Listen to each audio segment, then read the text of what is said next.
Greetings, welcome back to the Casual Wargamer, continuing our look at the Grotmas calendar detachments. In this particular video, we will take a look at the Aeldari's Armoured Warhost, a detachment that does not seem to have developed a lot of love in the Aeldari community. And let's take a look at why. Its detachment rule is called Skilled Crews. Ranged weapons equipped by Aeldari vehicles from your army have the Assault rule, and you can re-roll advanced rules made for Aeldari vehicle fly units for your army. Okay, so this kind of is the reason. You have a detachment built purely around vehicles. And for the Aeldari, you are generally looking at this is going to be things like wave serpents, night spinners, fire prisms. It's with the exception of transports, the wave serpent, these are vehicles that do not want to be moving up the table. They are ones that want to sit at the back and basically do their thing from range. So why would you give them assault? And it does apply to planes. It does apply to the aircraft, which I think some people forget. But although that's not so useful with the assault thing, but for some of the stratagems and so forth, it doesn't apply, however, to wraith constructs. And I think that is primarily because you will get a wraith/Iandan detachment in the Aeldari Codex. So this is just about the vehicles. Now, I can see it being quite a good detachment for wave serpents. A lot of the mechanics in this detachment really sort of play into the idea of using transports to get your units up the table onto objectives and doing what they need to do. But I think people don't look past that, and just seem to think vehicles, not much cop in an Aeldari army. This is a naff detachment. Now, I do not think this is a great detachment. I think it works. I think it has potential in its own way. But let's take a look at the rest of it and see what you think. So that is the Skilled Crews detachment rule. As always, you have 4 enhancements. You have Guiding Presence for 25 points, which can only go on an Aeldari Psyker. At the start of your shooting phase, take 1 friendly Aeldari vehicle model within 9 inches of the bearer. To the end of the phase, each time that model makes an attack, it adds 1 to the hit roll. That's not bad. You can still have that affecting your long-range heavy weapon, your grav tanks at the back. That's not too bad. The Harmonization Matrix for 30 points. In your command phase, if the bearer or any transport is embarked within range of an objective marker you control, you roll a dice, and on a 3+, you gain a CP. Okay, if you haven't managed to do it through Guardians or some other sort of effect, that's a nice way of potentially being able to generate CP. The Spirit Stone of Raelth, not sure how you pronounce that, for 20 points. Another one that can only go on a Psyker. While the bearer is within 3 inches of 1 or more friendly Aeldari vehicle units, the bearer has Lone Operative. And in your command phase, you can select 1 friendly Aeldari vehicle model within 3. That model regains D3 lost wounds. It makes your Psyker a Tech Marine, basically. That's not so bad.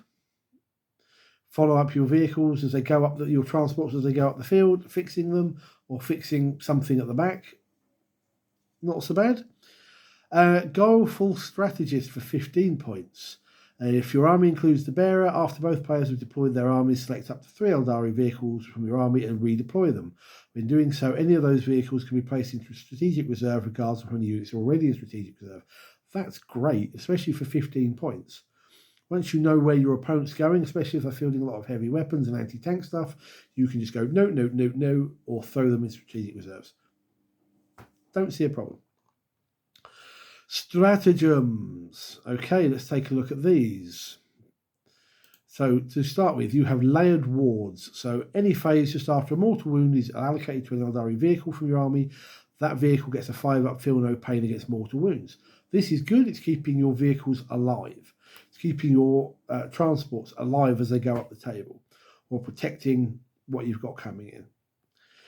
Swift deployment. In your movement phase, one Aeldari transport from your army till the end of the phase, units can disembark from your transport after it is advanced.